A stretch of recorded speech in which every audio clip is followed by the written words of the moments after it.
Colbolt is here. Move. Get him out of the way. Okay. Hey, it's good to meet you, man. It's good to meet you too. All right. Welcome back to the show. Now, it's a moment you've all been waiting for. I'd say the most successful person I've interviewed on this show. I'm fairly excited to bring to you today. Please welcome to the show, Hans Colbolt! Hey. What's up, Hans? It's been a long time. How was you? Oh boy.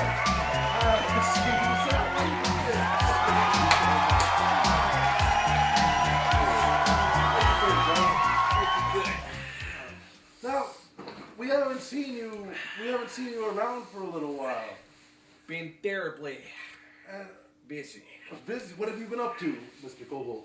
Let's just say everything. Here's something that it's a question a lot of people. Can I drink this? Oh yes, of course, Mr. Down Colbolt. the hatch, as they would say in America, in Canada. Now, the Addams Family values. Why were you not in that? Turned it down. Why? Not enough action. Now, I know you were originally picked to play Biff in Back to the Future back in '85. What happened with that? Turned it down. Not good enough for me. No. I was teaching Jean-Claude Van Damme. I think I just gleeked. That water that comes out of your mouth when you talk. That's what I call a meltdown. So, your last film was in 1995 called Bright Stars. Now, I noticed that you have recently reprised your role in a Bright Stars remake where you played the same role. What can you tell us about this film? Well, this time I told my producers that I wanted to remake the film exactly the same way, but with me now. Because right now, I'm better than before. So you've been keeping in shape, obviously. Of course, I'm the top best I've ever been. I recall you put together an exercise video in 1998. It was actually before that time. It was back in 1972 when I was first a pudge, and some people would call a chunky. But back into the game, I was with my brother. He's also black, like you.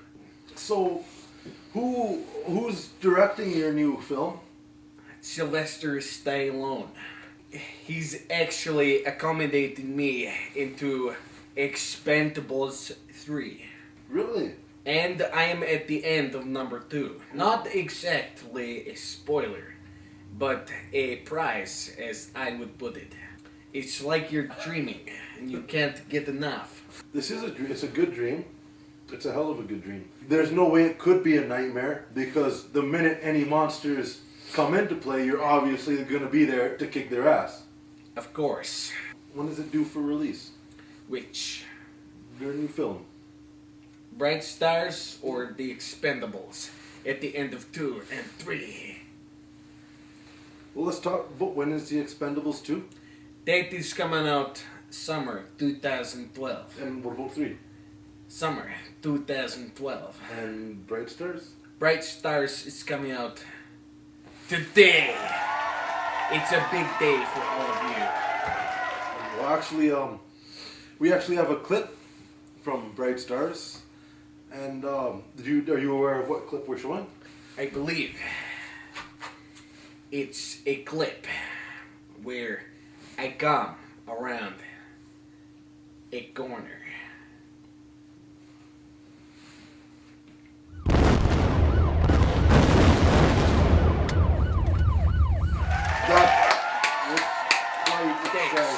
Thanks.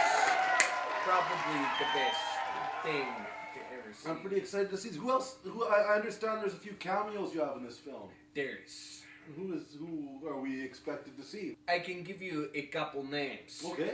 And probably a couple faces you may not recognize after I was through with them.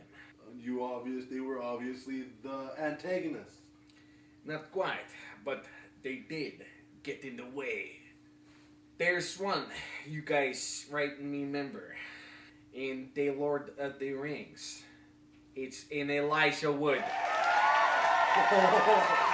That bright blue-eyed fuck. And I understand Jeff Daniels played a role in this film. Jeff Daniels is a good guy. He played the chief of police. Yeah, he did a great job. You know, he just did a chief. What do you do to prepare for your roles, such as the character? Yes, in Bright Stars. Of course. I look back to the role that I did in the original, and I just did exactly the same thing. I want to get to a real matter. I don't mean to pry into your emotions here, but Okay. in grade 8, you were a rising star in arithmetic. You won 5 national spelling bee championships. You had 98% as an average, and 1 year later, that drastically dropped to a 68% average.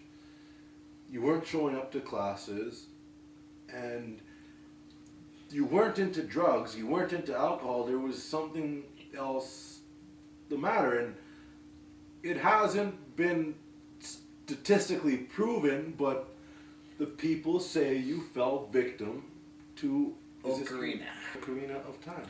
Is this tell us about your downfall to Ocarina of Time? Now, we all know it's an addictive game, but I think it captured you more than it would have captured the regular person. Like, you literally gave up your life for this game. Like, did you not realize this was just a video game? There's something in that game nobody else could see, except for myself and maybe a couple of others. Probably some of the creators. The music is not as far-fetched, although it may be memorable, and it does things like speed up time, make rain, open doors, calls horses. So what you're saying is you actually believe that all of these magical events could have happened in real life? I did believe it, and I followed through. There should be a movie made about me kicking ass and using the ocarina based on my life. But all you were doing was pressing buttons on the controller. You were controlling a video game character. How could you possibly believe that this was actually real? This is not true. Upon playing the game, on one day, ocarina came to my doorstep. I have brought it here tonight. I have brought it here. Ocarina. I have the ocarina. Thank I'd like you. to see this ocarina. Okay.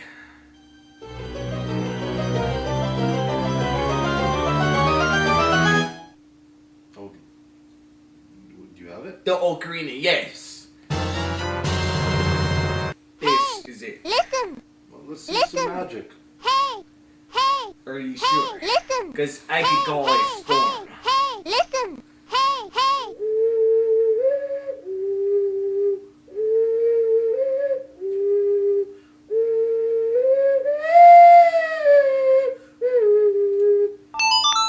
Listen! Just wait. The crowd goes wild. Everybody would. Thanks for having me. Yes, it was a pleasure having you on the show It today. was a pleasure. We're looking forward to the new Bright Stars. We're looking forward to the Expendables. The Expendables. At the end of 2 and 3. Where I kick ass. as you usually would. And still do. That means it's time to go. And time for me to kick your ass. Time to kick your ass.